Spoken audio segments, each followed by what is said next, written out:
SPUFalcons.com here with women's soccer head coach Chuck Sekyra. Coach, you opened the season on Thursday on the road with a really significant game. In fact, it's at the same place at UC San Diego where you ended last season. Talk about that game a little bit. Well, looking forward to it. UCSD is a perennial powerhouse. They are a great program. Brian is a tremendous coach. They ended our season last year. They are good every single year, and to start the season off playing them is quite a challenge. We've been working very hard, and I think we're going to find out where we're at right away. UC San Diego made it all the way to the championship game, so they're the national runner-up, and they're currently ranked third.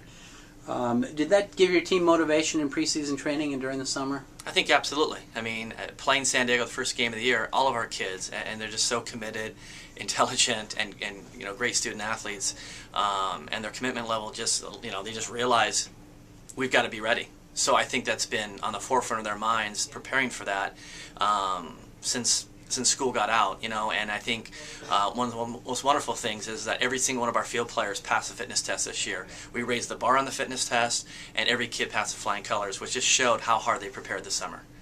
Despite the fact this is the season opener, could it have postseason ramifications? It could. I mean, I think Brian said it well a couple days ago where, if whoever wins this game, if that team goes on and wins their conference, they could very well be the #1 seed. That's a long ways away, but winning a first game against a strong program never hurts at all. Regardless of what happens in that first game, you do 2 days later have another game at also in San Diego against Nazarene. What Point Loma?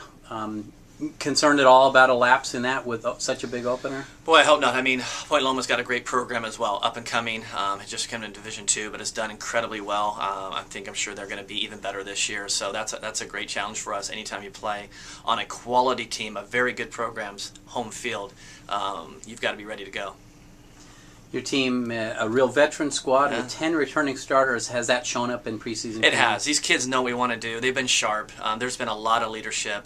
Our level of play has been very good. And I think we're peaking at the right time. We probably had our best practice of the preseason last night, so that felt great.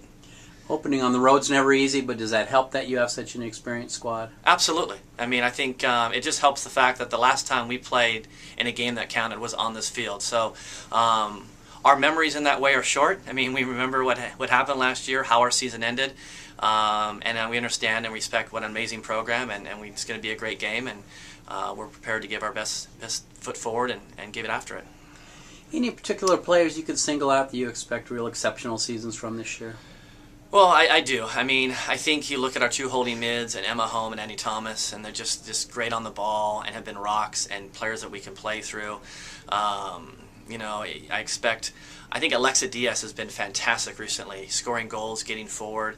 Laura Moore, somebody I think you're going to see have a breakthrough season. I just think she's a young lady who can score goals. I think you're going to see our outside backs. I think having Ashley Shaw healthy has made a huge difference for us. Josie Graybill and Shayla Page in the middle are two of the better center backs together and individually in the region. And I think we got a lot of young ladies up top who can score goals. I'm just really pleased with our team, our talent level, our level of play, our depth. So I could probably sit here and talk about another 10 kids if you asked me to. Lastly, this is your 11th season as a head coach at SPU. In your first 10, each of those teams advanced into the playoffs. Does this team have a playoff feel to you as well? It does. I mean, I think when you come to this program, one of the things you realize that every game is meaningful because of the NCAA implications and the goal to get there. But they do. I think they're hungry. Their goals have been set high. I think they're realistic, and I'm excited to get the season going. Thank you.